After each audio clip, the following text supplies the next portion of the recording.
Greetings, everyone, and welcome to Graders Notes, the greatest collection of comic book knowledge you'll ever find on this YouTube planet. Well, at least as far as every 2 weeks goes. Glad to have everybody back on the panel. We're all known and loved in the community, at least, or at least somewhat respected. So immediately to my right, your left, is Mr. Miracle Dave from Canada. How you doing today? I'm doing well, thank you. Interesting pick from you from last time. The Punisher 13, Punisher War Journal number 13. So it's kind of a random pick, but fortunately, I just couldn't get my hands on a real copy. It's in the mail. I guarantee you it'll come tomorrow. Yeah. Come tomorrow, right? Of course, because of that extra day, because of Veterans Day where the mail didn't get going or something like that.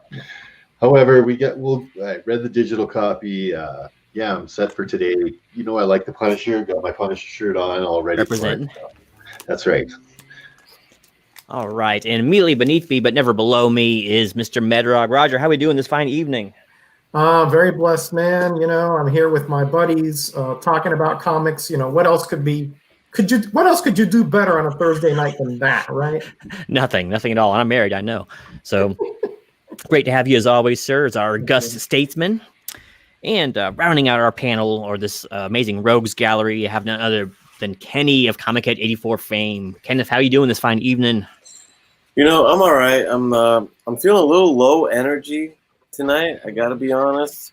But we're gonna see if going through the pages of this Punisher book gets my juices flowing, dude, and gets me at full 84 capacity. And you're right, it is kind of a random pick as far as the book in the series, but not random as far as Genome. Late 80s Punisher, it's right up my boy's wheelhouse. So I'm looking forward to seeing his review of it. This was definitely during the peak of my collecting heyday, and this is one of my two favorite books, like Punisher War Journal and Punisher, of course. So I was in hog heaven. But technically speaking, some of this idea actually came from Super Russ because he pulled it on his random reads little show that he has, and it reminded me how much I love this issue. So I was like, bam, it's one of the ones I still have surviving. So figure it's going to happen. So chat's rolling in. Just hello everyone. Let's see who we got. Oh, Superior's here. Wayne, what's going on? Wayne, Joe, Freaky, Bill from Comic Mac Musings. Hey, Mr. Miracle's in the chat. How about that? K Titus coming at you all the way from Japan. Konnichiwa, my friend. Jay from Over Easy Mode. How you doing, my friend? Enjoy that New York lockdown. Oh, Magic. Don't expect to have any Thanksgiving. Magic Lasso, what's going on? Good to see you. I'm just doing some brief run throughs here because the chat's already blown up on my screen, so that's a good sign. I can probably attribute that to Kenny sharing the video earlier. Appreciate that, Kenneth. Very good of you. I'm always happy. So today's issue, 2 of us have the physical copy, 2 of us do not, so they don't get to grade. So that should make a pretty quick show. Hey. No, just kidding though. All jokes aside, this is Punisher number 13 from what I consider maybe the peak of the Punisher runs, because on the main series, it was a little bit iffy here and there. Just some decent storylines, but the artist you never knew who it was going to be issue to issue. And for at least about the first 20 issues, there was a lot of Jim Lee, Carl Potts kind of work going on, and Jim Novak and all that. So it was really, really steady and of the highest quality. And that's why it cost $1.50 compared to $1. So he paid a premium for that War Journal, but I think it was worth it. So let's get into some bloodthirsty goodness. So for everyone out there who watches the show on the regular, they know we grade on basically 4 different categories, and that's the cover, the interior art, the story, and finally the concept. Concept's a little bit ephemeral, but usually just the gist of what the book was all about and who was it aimed for, and some business sense stuff goes in there. And then we give an overall score. But the most important score of the evening belongs to the 5th grader, and that is you, the chat. Yes, I'm pointing directly at you. Wake up. You'll be called upon to throw your score out after every category, so it's an interactive show, to say the least. So let's, without further ado, let's go ahead and get into this bad boy. I'm going to go ahead and get a share screen going here, because our first category is going to be on the cover. And we're going to have Mr. Miracle, the man who tried to get this first in today, but it'll probably come tomorrow, starting to lead us off. So, Dave, what did you think about the cover by Mr. Jim Lee on this book?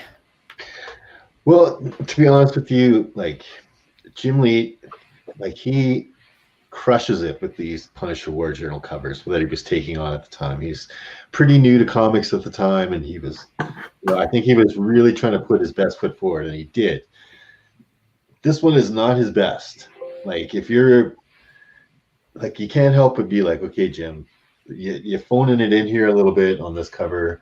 And I don't know if it's really Jim's fault. It's not really the pencils that are kind of making me weird with this cover. It's the inks.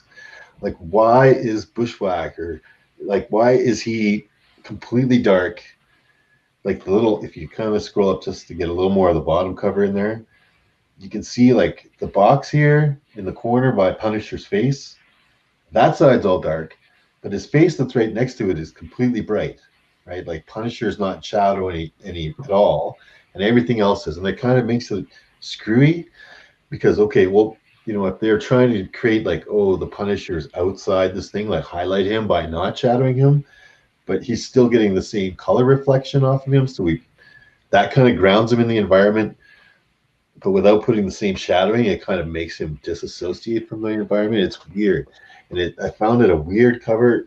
I don't mind the perspective. Like, it's a cool perspective because you get the nice full frontal shot of the Punisher with the downward shot of Bushwhacker there, which looks cool because it gives a real ominous sense that he's being stood over. But I think the Punisher needed more shadow to sell it that this was one full environment. So that kind of just weirded me out a bit more. I looked at that cover, and still when I'm looking at it now, it just seems like I just want to shade in the Punisher in a bunch of places and be like, now he fits, right? The treatment is good, sticking with that kind of newspaper script, like it's his journal, right? Like he's like an old typewriter script. I've always thought that the Punisher's War Journal, the treatment was good, like, because in a way, it kind of makes me think he's sitting somewhere at a typewriter, like the Punisher wouldn't be using like a Word on a PC, right? It just doesn't. He's not Doogie Howser. He's not typing in his memoirs at the end of the day. So you know what I mean? Like I could picture him on an old school typewriter, clack clack clack clack clack, right down, on March 27th, encountered at this point, stuff like that. So I've always liked the treatment of it, like that War Journal and stuff. One of the things that I never really noticed was, it is a little more expensive for this book than your normal comic book, and I wish I had it. Does it have like nice paper in it? Was that one of the deals, or is it like? But I don't think the stock is any different, really, to be honest with you. No, it's just a regular. It was a very hot character back there. That's true. He was, and I mean, they were launching a big book, and they had this, new hot kid artist on their team, Jim Lee, right, doing covers for them and stuff like that. So I thought the cover was, not quite up to Jim Lee's standards, or maybe the inker screwed him over, or the colorist screwed him over with his inks. But I wasn't too big a fan of this cover, but I thought it did sell it, and it kind of it's still a good perspective and stuff. So I gave it a 2.5. I gave it a serviceable. It didn't draw me in, and it kind of weirds me out, but I still like it. All right, 2.5 coming in with our very first serviceable of the evening. I can dig it, but can the rest of our panel dig it? So let's talk to the elder statesman today. So you seem to have a little bit of knowledge about this book as well, back from the days of perusing the comic racks. Roger, what was your take on this book, at least on the cover? Yeah, I definitely remember, as I said, I think before the stream, my cousin and we collected all the Punisher runs. War Journal, Warzone, Punisher, Specials, Limited Series, the whole shebang. He was a fanatic, and I was a fan, obviously. And, Jim Lee, to me, is a good cover artist, but I wouldn't put him in the upper echelon. I think Miracle has a little higher opinion of him than I do. However, I think that this cover is better than what Miracle is stating. I'll tell you why. Yeah, the inks are heavy-handed, but I think we're going for a bit of an allegorical cover here, in a sense, because notice the hulking, notice the superiority of Bushwhacker and the fact that his features are obscured, because at this point, this scene plays out in this comic just like this. Okay.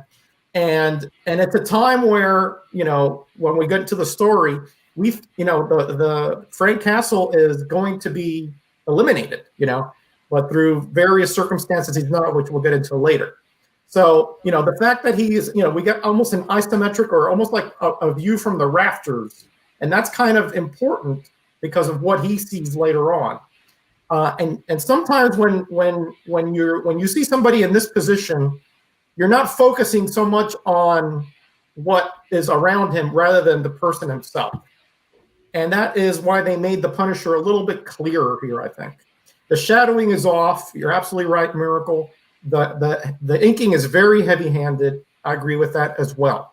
But I think it's an effective cover. If you look at that, the chain with the hook there, you look at the kind of the greenish, kind of brackish background, you can tell that there was a fight here. You can tell it's like a warehouse or a factory somewhere where they were essentially alone. The one thing I don't like, and maybe this was on purpose because they didn't want to make it too violent, was that the Punisher doesn't look beat up enough. To me, he's got one shot there in the chest where you can see the Kevlar through, but his face is not that, it's not really all that beat up. In the comic, they did it perfectly, But I think it's effective because it tells you, one, Frank Castle is down and out. We have a hulking and a very, very mysterious, but he appeared in the cover of the previous cover, but a very mysterious foe that we don't know what he did to him. So I think it sort of brings out that dread and that danger and the fact that he is just being dominated. That's why you see him so big and so mysterious, because he is the not dominating figure, and obviously Frank Castle is the one who has been dominated. So I think allegorically this works very well. So I gave it a bit better than serviceable. I don't like that. I think they could have done things so that they would have made Castle a little bit more realistically beat up rather than this kind of generic looking figure down on the floor. That's the only problem I really have with this cover. Trade dress is, okay. I do like that kind of bland background where you're focusing just on those figures, but especially the Castle with the white skull coming through. That's the thing that they want you to focus on. So I give it a little better than serviceable, 3.5, 3.5.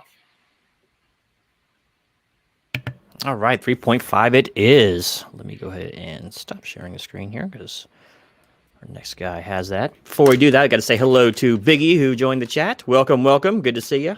Biggie. Yo. There, my flag work is done. I leave that on my desk all the time, so I got to look at your name every day.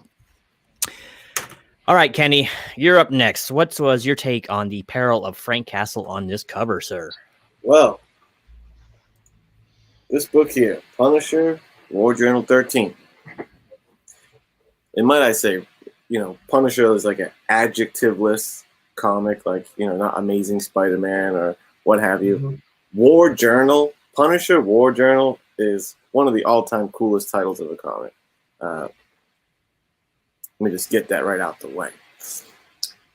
I'll start from the top down. Vengeance belongs to Bushwhacker. I think he's an interestingly named character, Bushwhacker. I'm a old school wrestling fan, so you know why I think right away, dude. But corner box, fantastic corner box. Love the color scheme. Love the pose there. This chain in the foreground, I think that's a really nice touch. Pretty cool. Then we jump to the main attraction. Now, Jim Lee, I'm a big fan of Jim Lee. I think Jim Lee is the best artist to come out of that original Image crew. It's Jim Lee. Always been a fan of his work. And I do think that, like, if I was to just see this penciled by Jim, I would have a much higher opinion of this comic. Because I think the perspective is pretty cool. Like, the idea of this guy looming over a beat up Punisher with the arm still sizzling. The barrel of that arm gun still sizzling. Cool imagery. What a tremendous fail in the inking and coloring department. It's really hard to not focus on that and not dwell on it. So I'm really going to have to punish the grade on this book due to this inking. Because Roger said that they recreate the same scene inside the book, which we'll see later. And in the book, they do it properly. The guy is casting a shadow over the Punisher. And I guess they found themselves in a quandary of like, oh, this is cool. Let's start shadowing the guy. And then when they get the Punisher, like, oh, wait a minute. We can't. If we put black shadow over the big white skull on his chest, how are they going to know who it is? And like, they just aborted mission. Like, it's too drastic. They should have went one way or the other. They should have leaned into the shadows, or they should have lightened up our boy, Bushwhacker, because it's really jarring. It almost looks like, in the way that it like this, the coloring and the shadow outlines Bushwhacker perfectly.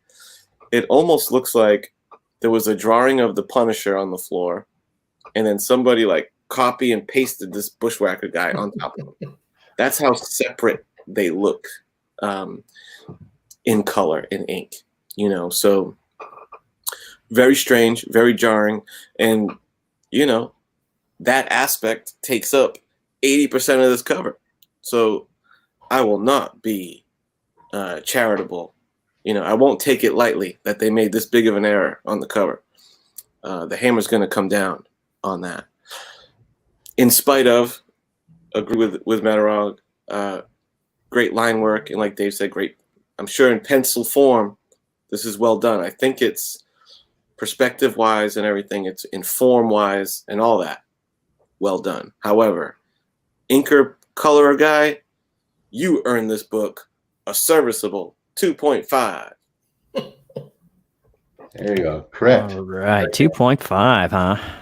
Yeah. Harsh words coming down the pipe there, Mr. Lee. Who would have thunk it? Well, you can't help but think of some of the great covers that are on this run that Jim Lee did, like that sunset cover with Punisher on the Damage number 10. I mean, I don't have them all pulled out, but I mean, this whole series is rife with friggin' legendary covers. Yeah, that Wolverine cover there. Wow. So, but so when I see this cover, well, anyways, I'm sorry, I won't take your time. We'll talk in between. Don't shoot your load yet. All right, I guess it's time for a little old me. So I'm going to be a little more, giving as far as, sorry about the green screen here, guys. I can shut this off for just a second here. So I know it's distracting. So give me 1 second.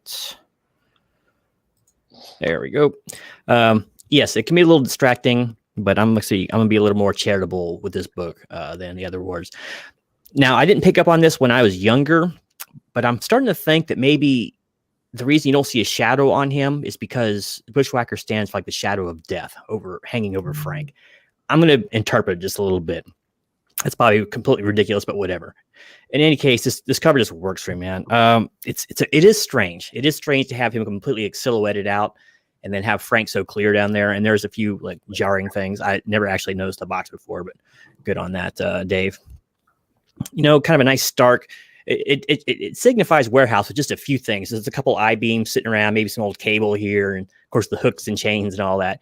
Okay, they're fighting one of Punisher's warehouses. So just that's a little bit of storytelling right there in itself, That's where Punisher's always hanging out, right? Actually, I forgot too, this book was actually part of the Acts of Vengeance, so that could probably go towards concept a little bit. But I love this cover, man. It's like, I love to see the hero in peril. Roger is right. His face is definitely saccharine compared to the straight on Mountain Dew that's inside. But, it is what it is. I know they have to be careful what they put on covers to sell to little Timmy and Tina. So I dig this cover, man. It's like a lot of times you'll see a hero in peril. They'll be up doing something like this, looking like they're about to get the beat down. Well, it looks like he's already got the beat down. And, for the maybe unobservant who just did a casual glance, they might have thought he's shot all the way through. You know, you got the big smoking, huge barreled gun right here, and there's a hole right there in his chest. Obviously, it's not penetrating through, but and he looks pretty damn dead there, doesn't he? He's all limp. His arms are going different directions. Kevlar is torn up here on his sleeve. Well, I'm not sure if it's on his deltoids or not, but whatever the case may be, I like it. And another thing that I've always liked about the Punisher War Journal run is the color treatment they do to Frank's costume. It's always got like this teal seafoam kind of sheen to it everywhere. You don't see that in the regular mainline series. It's just straight blacks, right? I love that. It gives a little more definition to his body. You can see all his little rongers and contours and all that. Just adds a depth of layering, which I really dig. I mean, you look at the anatomy all through the shoulders and the arms here. He does everything: tries, delts, decent sized little traps, but nothing too ridiculous. That's another thing I like about the Lee run and Punisher too, is they didn't turn him into a bodybuilder. You know, he was muscular, but he was functional muscular. So I'm actually give this book a 4. I really like what it does. There's nothing like a hero in peril kind of book. And if you'd actually read the previous one, you could see why he's in so much peril. Because let's just, spoiler alert, Frank takes a friggin' beating in this book. So I like it a lot. It's a 4. It's strange. I don't think I've ever seen such a silhouetted character in the same zip code as the main character, who's directly beneath him. But I'm almost thinking that's artistic license to say, you know what, I am the angel of death. I'm going to keep him kind of nondescript looking, and I'm lingering right over you as your death shroud. So I'm gonna go with a 4 with a helping of interpretation there. So there it is. Oh, and I forgot to re-up my screen. So go ahead, man. Sorry, I didn't mean to. I was going to go ahead and turn over to the chat. So chat, it is now your turn to let your voice be heard. Who wants abacus duty tonight? I got too many screens going. Has anyone else got an abacus they can run? If not, I can get one going. Somebody say abacus. Oh man, Nike abacus duty's got his sweats on. He's ready to go. But yes, the man behind the curtain. Throw your grades out there. Let your voice be heard, and let us know what you think about the cover for Punisher War Journal number 13, Jim Lee special. I'm not sure if Novak did the Yanks. Let's just remind the chat: 0 to 5. Yes. With half points is fine. No, please, no quadratic equations. Nothing that has that we have to think about and we have to reinterpret. No Chad 90s and things like that, please. Yeah. Yes, it makes it really hard because I had to go back and read back through the chat, and it's annoying. That's an interesting point there. Is this the first appearance of Symbiote Bushwhacker? And we don't know about it yet. We'll send it to CGC and find out. He was in the previous issue, so yeah, he was in the one prior, it's amazing how different these books are. I don't know if you read both of these. I have. Did he show up in Daredevil first? Maybe. Yeah, maybe. Bushwhacker? I'm not sure where he got started. I know he's a mutant hunter, so... But it looks like he's going for the Morlocks and things like those kind of lower tier mutants. So, right, yeah. I can't remember where he got his first start, to be honest with you. I guess Google knows. Maybe old New Mutants or something, or Daredevil, because he does mention in number 12 that Daredevil is one that scarred his face. So, yeah, I read Daredevil a lot when I was younger, and I think I remember him from there. Yeah, he definitely fought him. I just didn't know if it was before or after. Yeah, once we get to the interior art, we can show. But half his face is basically burned. He's like Two-Face with 2 guns. First appearance, Daredevil 248. 248. Oh, that's back there. That's around the time that Punisher and Daredevil fought. Actually, around that time, I got both those books sitting around here somewhere. That would kind of make sense. Yeah.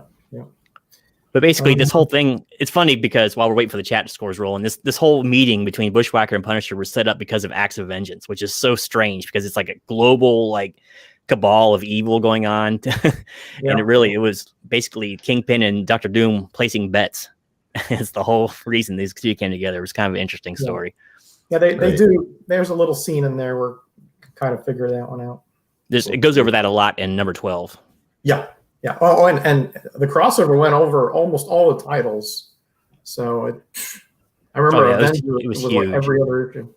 I liked it because you never saw much of Loki outside of Thor, so I liked Avengers a lot. Yeah, he was like Loki. Well, we shouldn't give that away, but yeah, he was the guy behind it.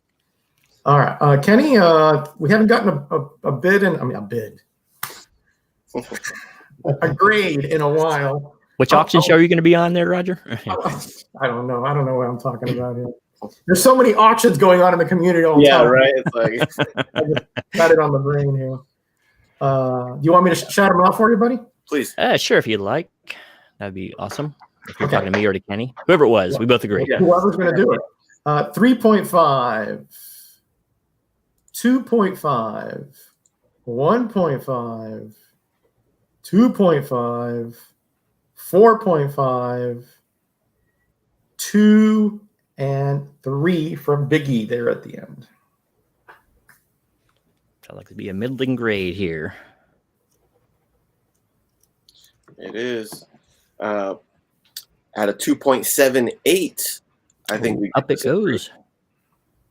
3 it is. All right. Look at that. Coming in between Miracle, Kenny, and Roger. You're right in between. So Louis came in with 3.5. I don't think that's going to change the score there. So nah, probably not. But But thank you, Louis, thanks for putting your score in there anyway. Yeah, Look, I'll put it up there for posterity. there you go. All right. So cover.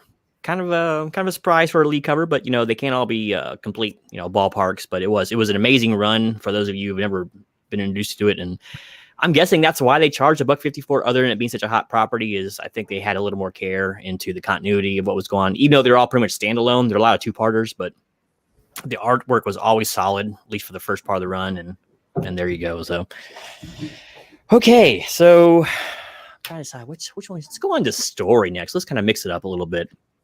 So let's talk about what happened within. We've already discussed a tiny bit because I like to spoil things, but we got a new bad guy, or adversary, should I say, is more like it, for Frankenside, and that's the Bushwhacker, and he's pretty able. So let's talk about this book just a little bit on the story side. So let's start out with Roger on this one, heading down the line. Roger, what was your take on the story for this particular book? Do you want me to pull up the? Yeah, go ahead and pull it up. I'm going to talk more generally about it. The thing with the Punisher, as you know, is that there's going to be violence. Okay, there's not going to be a lot of cuddling in these comics. All right, let me just you guys knew that coming in, right? But this one is interesting in various ways because both Bushwhacker and Punisher are ex-priests, right? So that's why you have that title called Confessions. The Bushwhacker is obviously got many screws loose, and he when he does his jobs and as an assassin, he has a certain way that he likes to accomplish his tasks. And in fact, the only reason Frank survived was because Frank agitated him to such a point where he beat him up so that he was all bloody and he got angry, and he didn't like that. He wanted it to be more like a work of art, and actually it was just a work of blood. So that's kind of a weird but an interesting angle. And he's also asking him before he kills him for a confession, like if you would go into a confessional in a Catholic church to confess his sins.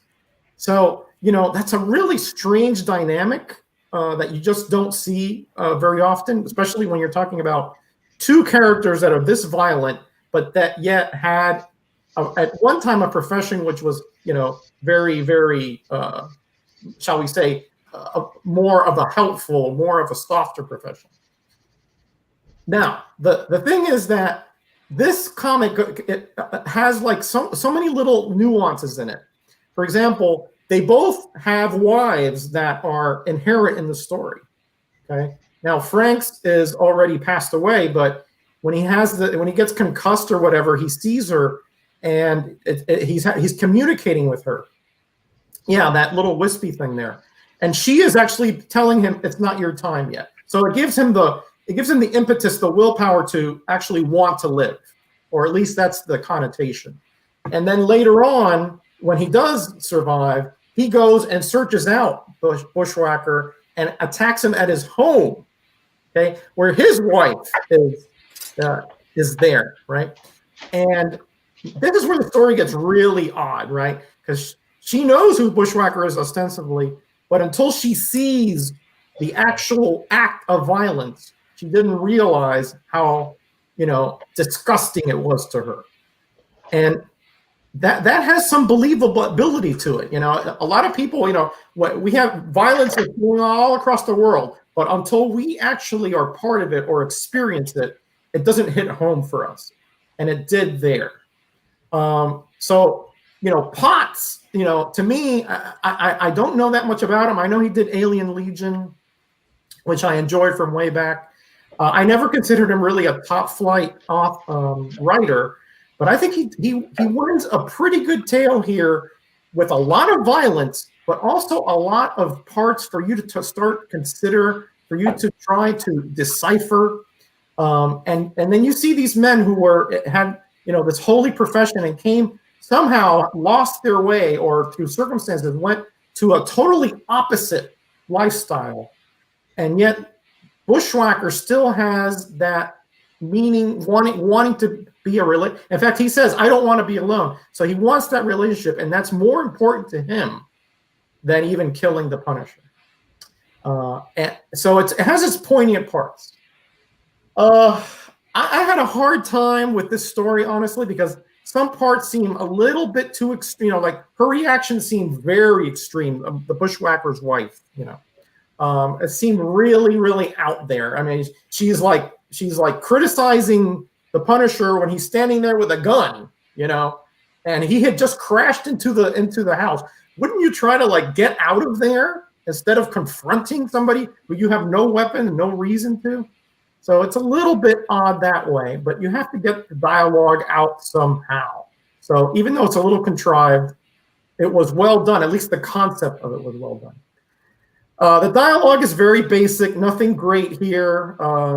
But I think that the three things that I thought were very interesting was, you know, again, the confession and how he wanted that out of him, and then how Frank turns that around on him at the end. And then the juxtaposition of the two wives, the very supportive one and the one that is essentially leaving and doesn't want anything to do with the violence that she sees. I'm going to have to give this a 3.5.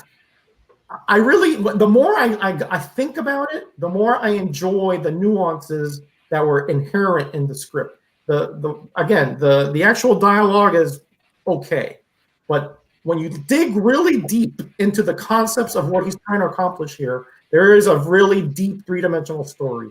So I give it a 3.5. Yes.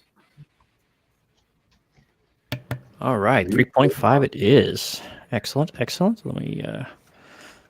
Sorry, I'm getting used to the new setup here. Give me one more second. There we go. So 3.5 coming in from Roger. All right, not bad at all. I will say this, for those who read the previous issue 12, these are like night and day, like the difference. The 12 is very slow and methodical, but it really gets into what makes the Bushwhacker tick. So you wouldn't really know that too well if you just read this book. So this is almost like a Cliff Notes version of what happened in the first one. But anyway, let's go ahead and get on to another esteemed guest here wearing the red Nike free advertisement. What was your thoughts about the word scribbled within there, Kenneth? So, you know, I mean, I think this book delivered kind of what you want from a Punisher comic. It was, even though you start off like right in the middle of, you can tell, an ongoing beef, I didn't feel like I was missing all that much. I don't know if I've read a lot of the early ones. I know I read the Wolverine and Punisher crossover issues, but these early ones didn't ring a bell. But they throw you in mid-action, but I still feel like it was like a pretty contained action episode of, you know what I'm saying, of one of Punisher's adventures. You get a pretty now. I like that they just cut right to it. You cut right to them in the middle of the action. I did find it interesting that they had that priesthood connection. I thought that was cool, even though the dialogue is ripe with maybe almost like an excessive amount of like religious and priest puns. It's like it always ends up in there. banter between each other, some kind of pun about religion, like right there on the first page. You can't ascend to heaven that way, Frankie. Even though that's a pretty good line, because he's like up high, and you can't ascend that way, like by climbing up the wall, which that's actually kind of funny. But it is, it's a little heavy-handed, but I still found it enjoyable. So you got these guys in a knockdown, drag out, scrap. I got the gist of it from hearing him talk, but I was definitely like thrown off to see Dr. Doom in the book. And not only that, Dr. Doom, and Kingpin, those are two characters that I don't see cross over very much. So that was fun for me to see their interaction. I thought their dialogue to each other was written well. They were both almost had their nose up at each other. I thought the dialogue was fitting. That's how those two would speak with each other. So I thought that was pretty cool. That little scene with Dr. Doom and Kingpin is really just a quick intermission between the battle in the warehouse. You get a quick intermission, Microchip hits him with some CPR. 1 page is spent on that. Then you get a couple pages on the what Doom and Kingpin have going on. And then, boom, you're right back to round 2, attack raid on the house. And the rest of it is more battle. So I think the pace was really good. I thought it moved along well. I felt like there was realistic notes of dialogue. For example, when Punisher rolls up, I like that the lady's like, "You idiot, you're gonna wreck my house." Which, that's a very realistic reaction. Of you guys are trashing this place. It's gonna cost me a fortune. You know what I mean? To repair all this furniture. So I liked that was some realistic dialogue. I like how Punisher, I think his dialogue is written very, very appropriately. She tries judging him you freaking Rambos, you think you're trying to dish out some kind of justice? Shut up. Back off. You aid and abet an assassin. You're no angel. Short, to the point, concise, maintains his moral compass, judges her real quick. And I liked this guy got pretty nasty in the dialogue part too. When he's drowning him, one line that kind of I feel like is a pretty cutting line to Punisher. You spend your lonely, pitiful life killing people who had nothing to do with your family's death. Admit it. You're guilty. And in that moment, I'm like, it's kind of got a point. Punisher might need to confess right now. Anyway, that line kind of stuck with me for a reason, because I'm like, that's kind of a good one. And yeah, man, it ends off with our boy meeting his fate. Well, maybe to live another day, I would imagine. But that's kind of what I took away from it. I recognized that they were doing the religious tie between the two. For the most part, a knockdown, drag-out brawl with a little bit of intrigue and a bet being placed. You can tell they're being toyed, or they're pawns in a scheme of Dr. Doom and Kingpin, which is fun. But the pace was good. It kept it moving. I was entertained. A great action issue of a comic.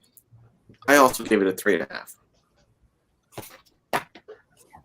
You may want to reset your router, Kenny, because you're choppy. Oh no, was that all garbled and stuff? Yeah. No, it wasn't too bad. It's like the unfocused, say you spent a weekend at Bourbon Street, drinking really cheap liquor, eating bad pork chops. It looked kind of like that, but you guys missed some poignant stuff. But your audio came through fine. Yeah, audio came through fine. Yeah, it was. You were just like max headroom sometimes. Oh, that's true. Yeah. That's a better analogy than being drunk at Bourbon Street. Anyway. Hey, it's not as deep cut as that Max Headroom reference there. So that was Matthew Frewer was that guy, by the way. That was his name. Frewer, yeah. And he actually had a role in Dawn of the Dead remake. How about that? So, and Star Trek. So, do you even know who Max Headroom is? Yeah, that's Matthew Frewer. I I can't remember. I think he's Canadian. I know you know, but does Kenny know who Max Headroom is? We might be too young for that. You might be too young. Might be too young.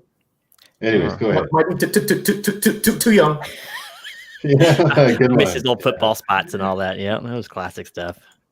All right, so let's. I'll go ahead and go next. I'd say, for those of you who want to see Big Me, the story is not like you're not going to win like an Edgar Award or an Eisner Award with this or anything like this, but this is what a comic book should read like, at least in a Punisher comic, right? It's most of the time Punisher stories are on a smaller scale. These aren't galactic events, it's at most it's a city block usually, but this is how you pace a book.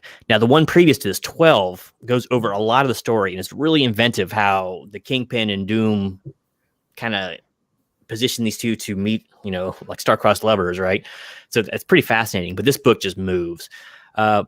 My one detriment to this book is it seems a little bit ridiculous because Frank is beaten within an inch of his life and Microchip patches him up, but we don't know how much time passes between when he attacks or when Microchip patches him up. And it looks like that same night he goes right after Bushwhacker and he looks pretty well, he's still kind of hurt, but his face is normal again and he just got beaten to a pulp. So that part was kind of strange. But other than that, I love this book. I've always loved this book. It doesn't waste time, man. I mean, there's plenty of dialogue. It's not like it's short on dialogue, and there's plenty of panels in here to look at, and but it just doesn't do it. This is people don't read the Punisher, to get long drawn out sagas. They're mostly episodic in nature. Mm-hmm. And in this case, he comes up against basically, his diametrical opposite, but it's basically the same thing. These two guys are the same almost, except for one does it for money, They both think they're got on righteous missions, and and there's the third character back there who kind of lets them both know that hey, neither one of them is righteous, no matter what you think about yourself. Frank's responses make sense to me. He's like, just shut up and back off. He's not nice. It's like a lot of times, like too many hero books, they're saccharine. Oh, step out of the way, ma'am, and be careful. He's like, shut up and get out of my way. I'm here to kill your husband, basically. That's the Punisher. He's not a Care Bear. And he should never be written as such, but it's short. It's to the point. It's like a 5 or 10 minute read. It's really quick. It breezes through. It would kind of annoy me paying $1.50 for it back in the day, being such a short book, but it does everything a Punisher book should do. And it's like, and like Kenny was saying too, while it's nice to have read the previous issue, you don't really have to, it's really a self-contained story by itself, but it definitely works better as the two-parter. But I liked actually this one better than the one previous to it, and the one previous to it had a lot more dialogue. So I thought the dialogue was pretty natural for most of the characters, and the scenarios were fairly realistic. And it was nice to see Frank on his back heel for a change too, And same with the cover. That's another thing I didn't mention. The cover is most of the time you see Frank in some heroic pose out there, firing away or blowing away some bad guys or something. This one, he's lying prone on the ground, and he takes some damage in this book, and I like to see that. You don't ever want to see the invincible hero. There's no stakes involved. So the Punisher usually had some sort of stakes, and he was like one bullet away from dying at any given time. So I always like that about the book too. But I digress. The story just works. There's a little bit of intrigue in there between the two really big bad guys who both think of the Punisher as a flea, right? He's just an annoying flea on their operations, and Frank is like the kind of bat or a hero that bad guys bet on each other with, it's like a poker chip, it's just something like bragging rights, but it's like they pretend they don't care. But as you see in a lot of the other Punisher books, Kingpin takes a big interest in the Punisher because he winds up costing his operations so much money. And that's what the Kingpin loves, is money, right? But anyway, all that being said, I think the story just works well. It moves quick. Yeah, Russ read that book and really fast on his. I don't think he had to do a time change. Seriously, it's like a 5 or 10 minute read. It's pretty short. It just moves. It's good pace. When you see books like this, or in like some of the other ones reviewed in the past, like Suicide Squad or something, oh please give me this any day. You know what I mean? Just because you can say more things doesn't mean that's good. So I love it. I'm gonna give it a 4 as well. But temper that. This is really more like a 3 or 3.5 story, to be honest with you. But I think it was written well for the character. Sometimes you have to tailor your story to the character itself. Like, you might expect some more verbosity out of Captain America. He likes to monologue and explain his pathology to other people, right? Frank doesn't care if you understand him or not. He just goes out and does his thing. So Yeah, I'm going to give this one a 4 as well. I like it. It's brisk. It gets to the point, and I didn't find anything glaringly bad with it other than the miraculous healing powers of Microchip. So give it a 4. Nice. All right. So, come back. Come back. Give me 1 second here. 4. All right. Well, Dave, you seem a little bit incredulous there. So let's find out your take on this one there. You're like, incredulous? What? Let us have it, Dave. Tell us what you thought about the story inside. You know, I think Kenny and I are like really on the same page with this book. Sometimes lately, him and I have been at a little bit odds of what we considered the book that we were reviewing to be. But this time, I think we're right because, like he said, it. This is everything you want out of a Punisher book. I don't want long soliloquies. I don't want to know all of the pain and eggs the Punisher goes through. I don't want to have big issues with that. I do want to know that stuff, but I want it fed to me in little chunks as a in between action scenes, and that's exactly what this book does. Big action scene. Okay, here's a little bit of plot line, enough that you know the Punisher's motivation here is kill, right? And this is why he's being bushwhacked, and bam, back to the action scene. Like they don't mess around.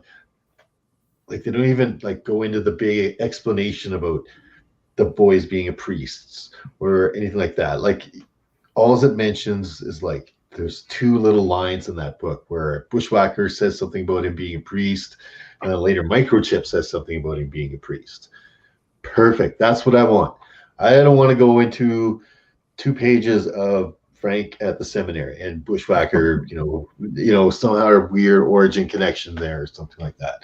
Not what I'm interested in when I pick up the Punisher, especially in a comic with the title War Journal, right? Like I don't see Frank Castle sitting down and typing. Like I said, he's not Doogie Howser. He's not like, "Dear Diary, today was an interesting day. I fell in love." Right? No, right? Like he's like in trade 4, 5, 6, 1,800 hours, encountered Bushwhacker, right? Like that's what I wanted to read like, and it does. I think the writer does a very good job writing the Punisher, right? The story carried quickly. The dialogue was believable with these guys.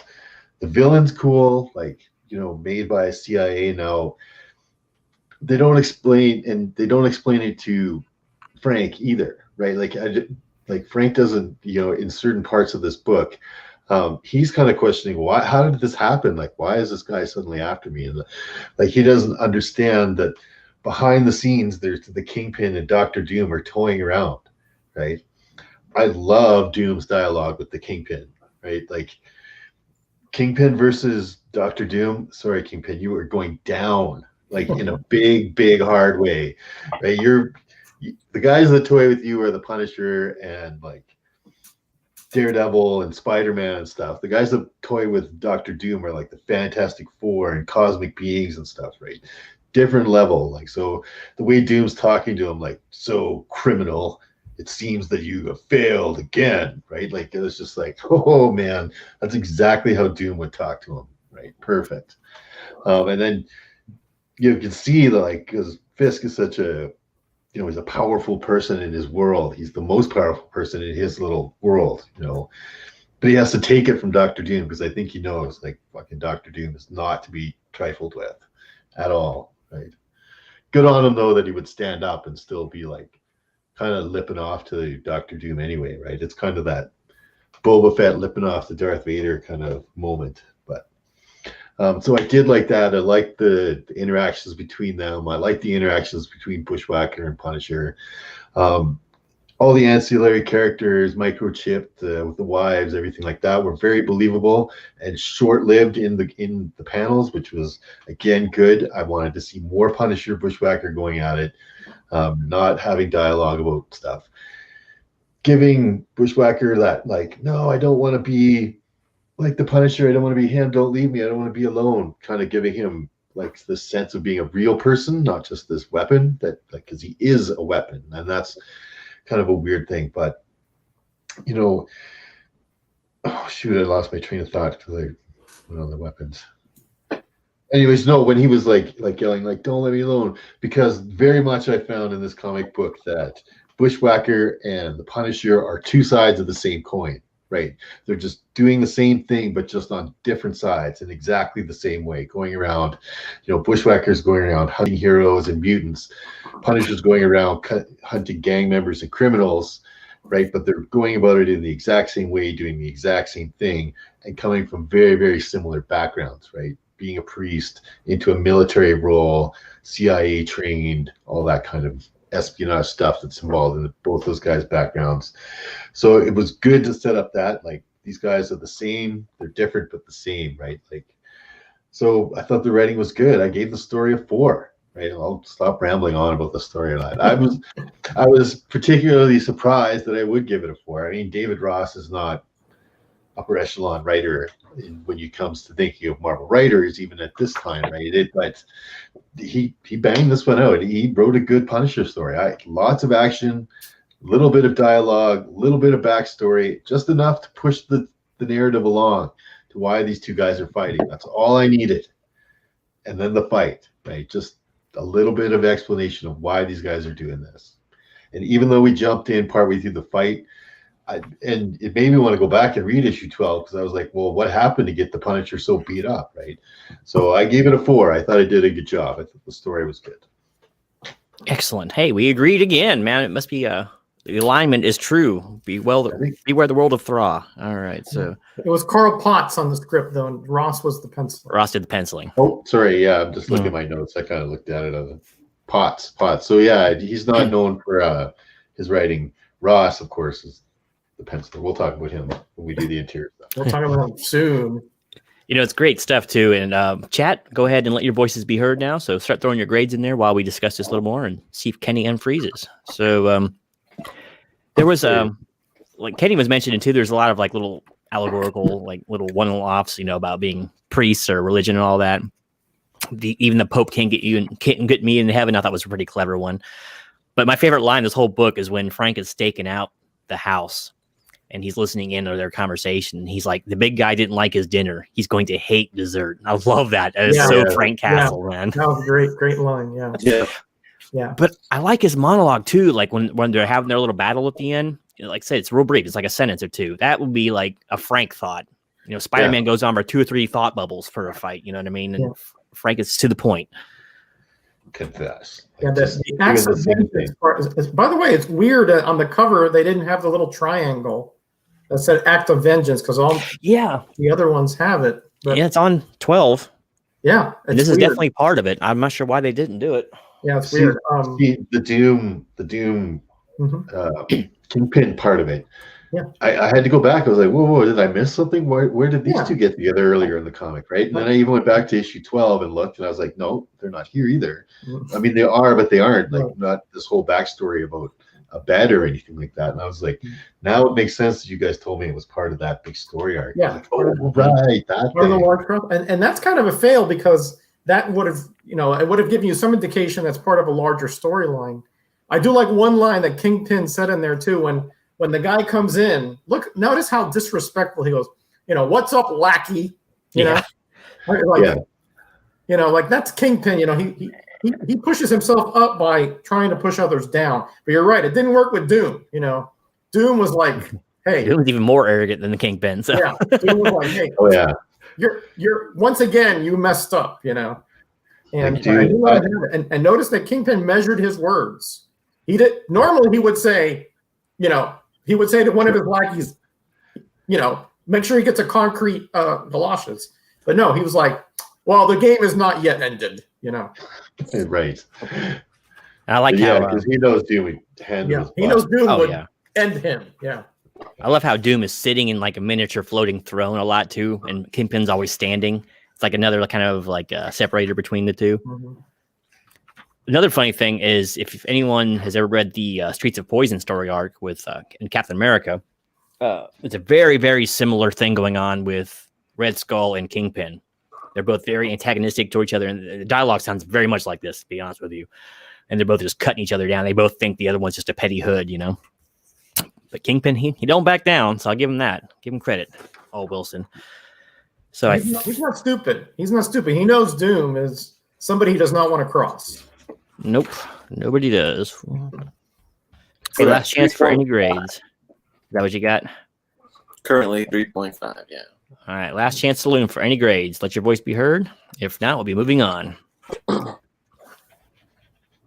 Going once, going twice. What I'm thinking too is, because I can tell my camera's still kind of choppy. If my audio is coming through okay, maybe you can pull up the digital version you have, and I'll just kind of narrate over that. Okie doke, I can do that.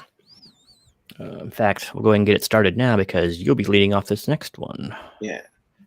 Do you want to start at the beginning, or not like we're reading along or anything? But yeah, page 2 is a good place to start, I think, with our big splash page. Oh, wait a minute. Where is page 2 in this?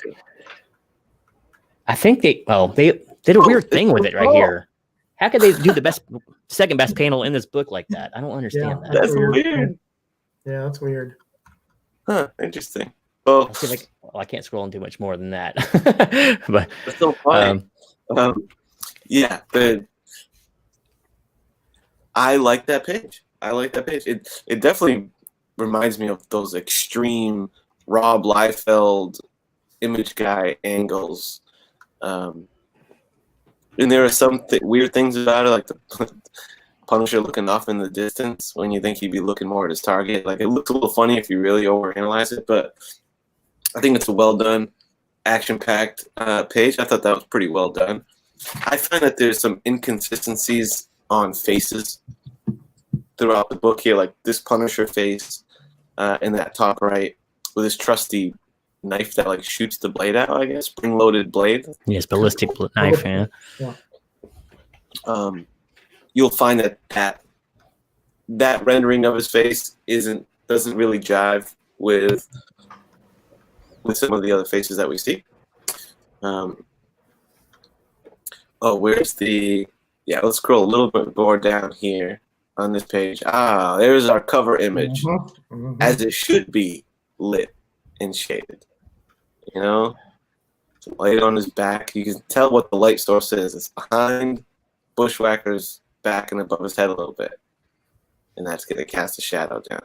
So that's what it's better. Like, they play around with color a bit.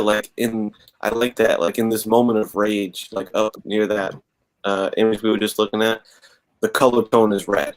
You know, and I don't think the room is red. I think it's just meant to like emphasize rage, which is pretty cool. We can continue down. Get the apparition of his wife, which I didn't think that was rendered too great. It was okay. One thing I can say about this book is that every page has a panel or two that I find to be exceptional. Like on this page, the face-off between Doom, the split screen face, that's an exceptional pair of panels right there. And even when there's some panels that miss the mark a little bit, like if we scroll down, I guess that one's okay. Lazy backgrounds here and there. I don't like the way that Kingpin face is like colored and rendered. Those lines and that big harsh white light on his face. I think it's a miss. But again, there's always a page on there that gets redeemed. All my favorite pages are minuscule, because that one when he's in the van, that's some great artwork, dude. Trying to blow it up. That's about as big as it'll let me get. That's fine. I really like it. Again, the use of the color. They put that bluish gray wash over it. Really emphasizes that he's sitting there in the dark. Good stuff.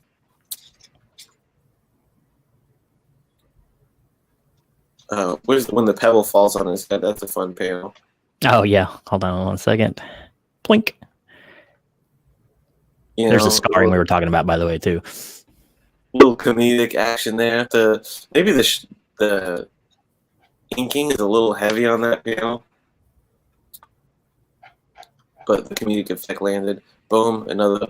I like when you're not stingy with the splash page, especially in a book like this. You get a couple throughout, and I think that one's well executed. Another great Punisher panel when you're going down where his barrel is just like poking out of the page a little bit, down more. When it tells him to shut up. Right there. It's a great page. That means it's a great Punisher panel. Yeah, we can continue down. Let's go straight to the lightning page. Oh. I mean, highlight scene art-wise, highlight moments, highlight panels and pages in this book is Punisher doling out vengeance on this guy. Again, I like the color use, like the way that they're using the white light on him. It makes it seem like the light's being cast by the lightning itself. Really badass. The color scheme's great. The Punisher looks awesome. I don't have like a ton of criticisms. You know, that's not to say that like every page knocks my socks off, but there were no like super glaring weaknesses. You can scroll down one more to that last Punisher face that's shrouded in shadow. There it is again, that small one. Yeah. At the bottom of this page. Right there. Pretty cool. I mean, it kind of seems like, I guess the inking's a little heavy on this, but, you know, I don't know if I have a sophisticated enough eye for the inks to know if that's really bad or not. I think it looks pretty cool. Again, every page, I think, had an exceptional panel. Good use of color. Good use of action throughout. I gave the artwork a 4 on this. I thought it did the job very well. I give it a 4. All right, 4 it is. How Nice. about that? I guess I'll leave the digital copy up too. It's easier for people to see than me opening my thing up. So, sorry to talk about the ballistic knife here. Yeah, that ballistic knife played a huge role in his comics. A lot of them. It was like his trump card usually. It almost saved him in this book, but it didn't quite get there. All right, so we got a 4 from Kenneth. Good job, good job. I like it. I guess that means I'm up next to the bat. And Back me up, Gino. Back me up. here we go. Don't you fret, man, because I'm going to be backing you up here. Let me scroll Okay. I'm going to tell you right now, I'm giving this book a 4.5. I freaking love the art in this book. Before Miracle tells us that we're dopes. There's a few things. And you know what? Here's the first thing. And I've read this book on and off for like, oops, sorry, wrong way. 25 years or so. Why won't this go down? Now it's freaking enormous. Oh, well. Oh, wait, let me try this. There we go. 25 years I've read this book. We'll go down one more. I've never noticed this. Confession right here. It's a freaking cross right here. The cross. Yep. In like the opening page. I've never noticed that before.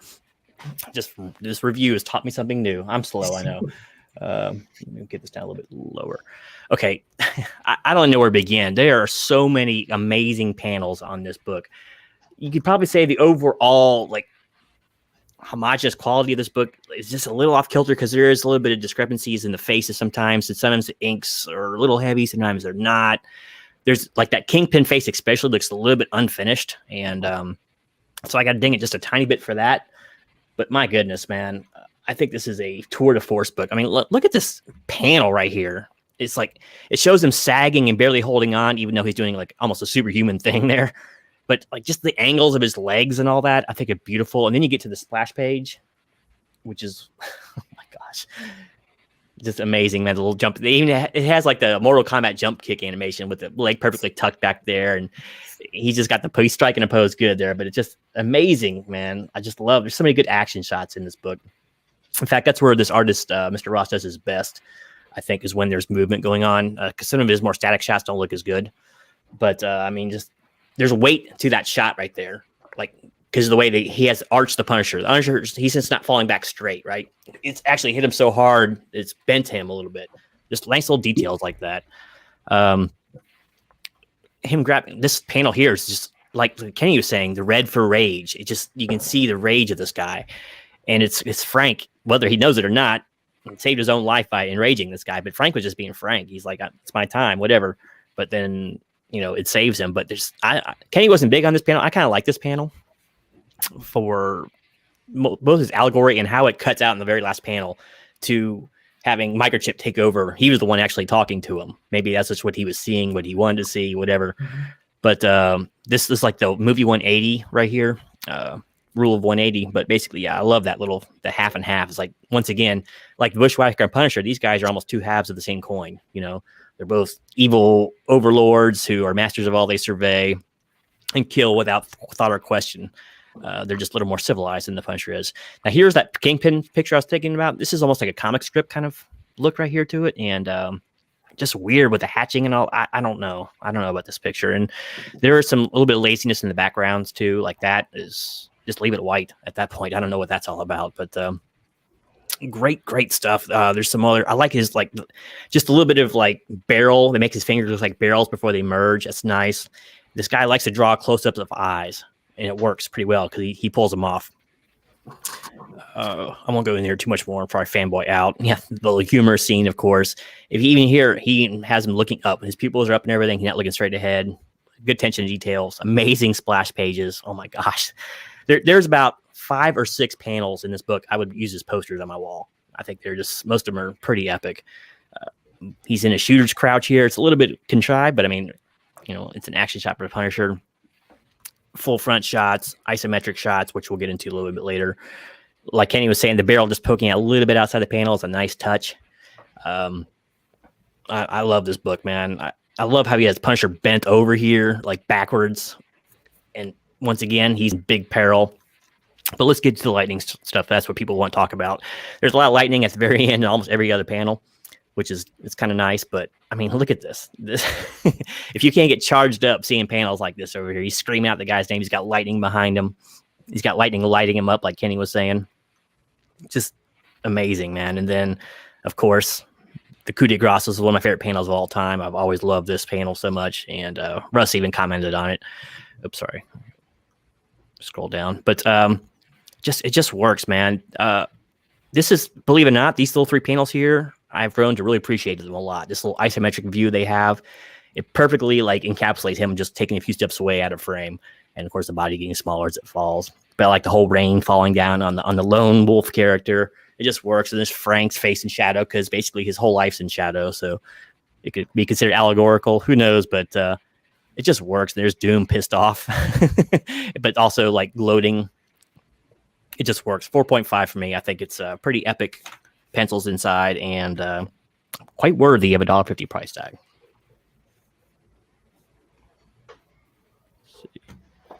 So let me switch this over here.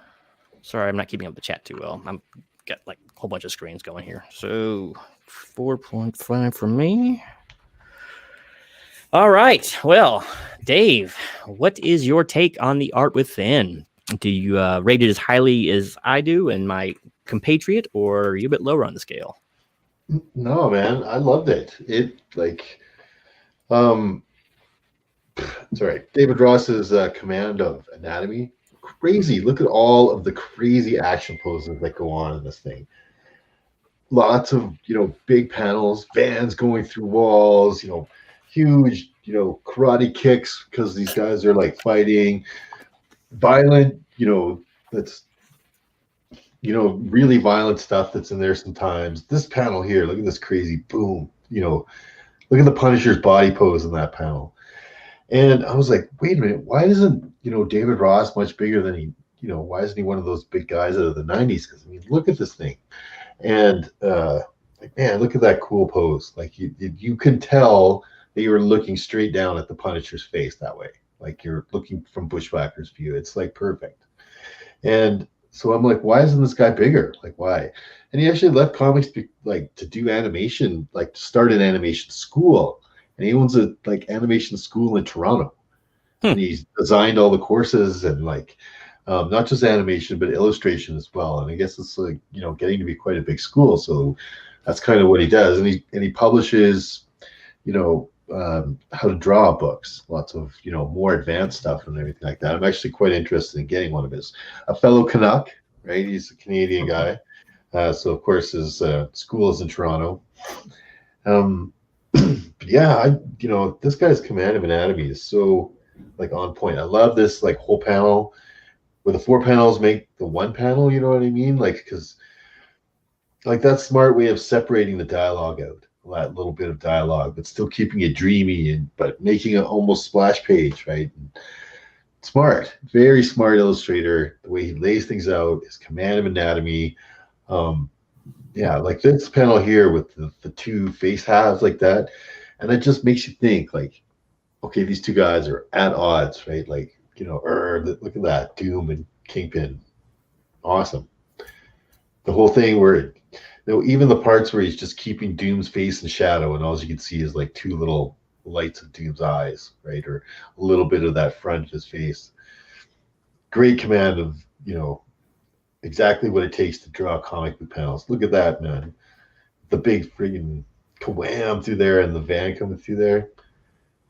Super cool. Everybody, all the bodies flying around. But I mean, that's pretty much what would happen if like the Punisher drove his van suddenly into your house. Yeah, it's all good. This panel, like the jumping down panel, amazing. But yeah, so he probably didn't do as many comics as he could have, if he had kept going bigger. The Punisher's War Journal, I guess, never really was, the vehicle to launch his career that he was hoping for, maybe, right? And so he ended up leaving comics and going and just doing his own thing, being an art teacher in that sort of respect. So very interesting, very good. Reading this, it definitely makes me want to go and buy one of his drawing books and see what he can teach me about anatomy, because he has got a really good command of it. There is not a finger out of place in this whole thing. Like, look at that. The way the Punisher looks like he's holding that gun, and he looks like he's gripping it. Like, it's not just placed in his hand. He looks like he's gripping it. You know what I mean? Like, all of a sudden, like, you can tell he's being tackled and choked, and great stuff. I gave some of the inks again were a little bit overdone, and some of the color palette choices were a little bit off for me too. I don't think that like really busy, like all these big action shots, and then we get weird pink shots, or I don't know. So but probably give it one of the best scores I've given for an interior art when I gave it a 4. Right, I'm definitely very interested in David Ross's stuff, because this issue, like I completely forgot how good the Punisher's War Journal is. Right, both covers, interiors, writing so far. Anyway, I gave her 4. All right, 4 it is. Coming in hot once again. I like that. Yeah. Once again, well, I'll get into that when we start discussing things. But anyway, let me get this all the way over here. Roger, kind of coming in at the rear on this one here. Does your score reflect the same, or do you get the same high marks the rest of us did? Man, you guys didn't leave, like, forget about meat on the bone. You guys didn't even leave a bone. You guys left air. You guys hit all the highlights here, man. So I'm going to be brief. The layouts were, although some were pretty different, they were pretty imaginative and inventive. They were appropriate. You guys didn't mention this. I am the one who kind of focuses on how the story flows in the art, right? And the art could be pretty, but if you have 50 splash pages, it's probably not going to convey a story well. But this does exactly the opposite as that. It gives, every panel has a purpose to move the story along.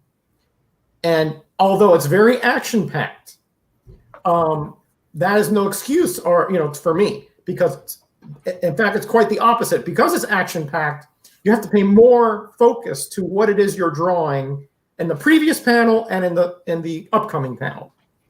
And the story flows, honestly, one of the best story flows for an action comic I've seen. I went through it various times trying to nitpick here and there about somewhere where it could be improved. I couldn't find much, honestly. Really good panel layouts that, sometimes they were smaller so that to focus laser beam on a face or a facial expression like this one here. And sometimes they spread out, so that you can get a more expansive view of the situation as it's playing out. Like in this one here, where he's being thrown, where the lady breaks the car and the momentum throws him off the car. Okay. Again, just the onomatopoeia was on point. I thought the coloring, actually, I think Miracle said that he had a problem with it. I thought it was very appropriate. It set moods, from anger to worry to clear as day, because you wanted the actual dialogue to be at the forefront when it was more regular coloring, for example. The little hidden nuances. If you go all the way to the end, right before Castle is killing or stomping on his, a little bit after that, a little bit more, where he has red eyes. One more. Yeah, I can't make that one any bigger. Let me try. No, go. Yeah. Where do we go here? Go. Okay, Sorry. look there. Come back. Go up. Keep going. Go the other way. Up that way. Yes. Okay. Yeah, this page right here. Yeah, right there. Look at his red eyes, like he's seeing red. And then look at Bushwhacker. What is in his eye? A Punisher skull. Mm-hmm. That it's something that you may not notice at first glance, but everything has a purpose. It was all very well thought out, and man, the story just flowed perfectly with the art. Really, as Miracle said, anatomy is pretty good. Look at the facial expressions. Sometimes they're a little exaggerated, but honestly, you can see the veins in his neck there. You can see the desperation there. You can see the craziness there. It's all involved in the art. The isometric views, the sometimes the longitudinal views, they really show that he knows that he has to follow a story here, and the art is appropriate for the action scenes and for the emotional scenes as well.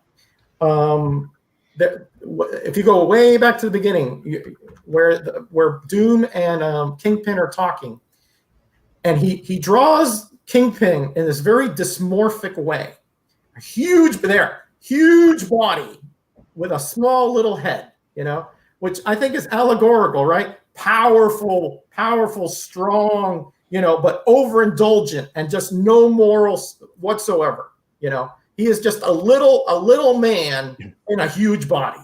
Okay. And of course we have a lot of duality here between Doom and Kingpin, between the two wives, between Frank and Bushwhacker. Again, very beautifully illustrated all throughout. Honestly, I was surprised. By the way, the inking here that you guys are criticizing is Russ Heath, okay? The man who drew war comics during the 40s and 50s. And it's appropriate that he's the inker because this was an all-out war between these two individuals. And those heavy lines show, just the desperation and the horrors of what they're going through, both personally and in their particular wars against Bushwhacker, against his nemesis, and of course Frank Castle against all criminals, no matter how severe, no matter how entrenched, no matter how vile or how much they think they're protected. So it's a very dark type of inking, but I think it's appropriate for the darkness that is in these two individuals. They even admit it, and they said, not even the Pope can get me to heaven, when Frank says that. Shows you the level of desperation in his quest to eradicate and get revenge for what happened to his family. Honestly, I can't give this anything less than the backgrounds. Yeah, were a little lazy, and that panel there with the Kingpin is not the best. But honestly, for art appropriateness, this was really good. Ross is an underrated talent.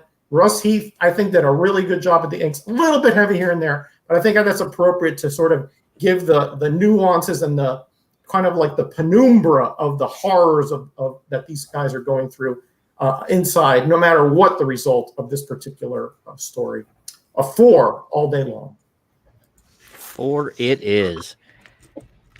Excellent work. I think we were all pretty much in agreement on that one. Art was definitely a standout in this book, and it is a shame that Jim was, or Mr. Ross was not a household name, as so many of the far lesser abilitied artists out there were getting all kinds of work, and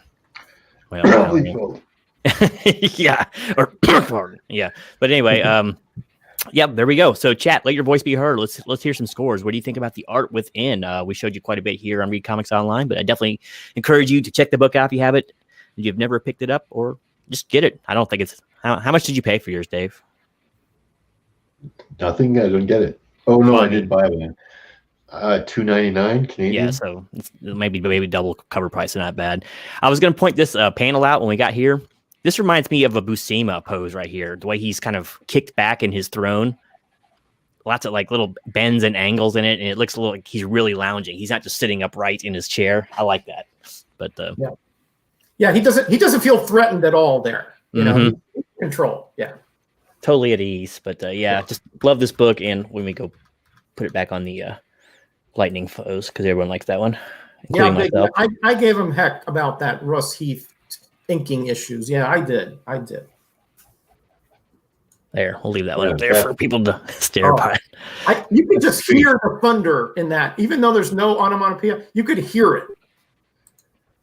Man, you got a little hot about the inks there. Yeah, man. I was like, hey, man, I think we like hurt Medarog's feelings here. Yeah, don't be dissing Russ Heath now. You know, this man is a legend. Okay, this man had a career like 50 years, long. Okay, I mean, trust me. You look at any him and Manley and Atlas War comics are off the chain good. Okay. The funny thing, once again, while we're waiting for grades to come through. Liefeld, here's how you do pouches, by the way. Another thing I like about, say, this panel, which probably one of the more famous ones in the book, is, the artist probably be very tempted to blow his whole load on Frank here in the background. But then look at the hand. The hand is incredible. It's not like completely uniform either. It's like man's gripping on for life. He just had to catch it at the last moment, and the fingers are splayed in different directions, and these nice little water drips here. It's just, I don't know, the guy can set a scene, and he could work on War Journal all day long, and I'd be pretty happy. And the hand is in the same position in both panels, if you notice. Same position. He was very consistent with his anatomy and the way he was using the different anatomical parts of everybody. Really, really good. Really good attention to detail. So, all right. So we got a lot of... I think people like this one a little more because we're getting more scores on this one than we did last few. Let's see here. Yeah, it's looking like a 4. Do you need me to read them out to you, or... No, I think I can probably do this one in my head. We got 1, 2, Corinthian Vigilante 8.5. Yeah. We got 4 4s and 2 4.5s. 4.5s, yeah. Yeah. That's right. Make it. Look at that, Dave. Our Bill's coming to your rescue. Right. That's a good one. It's funny that he did that, because that's like the same thing that Rick Levins did. Because if for those of you who know me, he's like my favorite artist at the time, and he did a few books, and then he just kind of disappeared. And he went out going down to Full Sail. That's like a art and tech kind of school. It's in that Orlando area, and I guess he was a professor there till like 2010, teaching like digital art and things. So I guess he was on the forefront of things. The comic book industry might not agree with everybody. Right?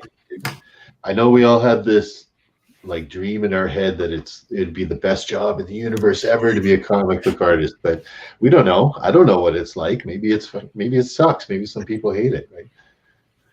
Yeah, you have to draw a lot in order to make a lot of money. At least back then. I'm sure now too.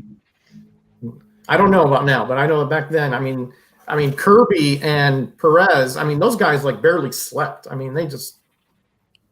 They would draw 15, 16 hours a day.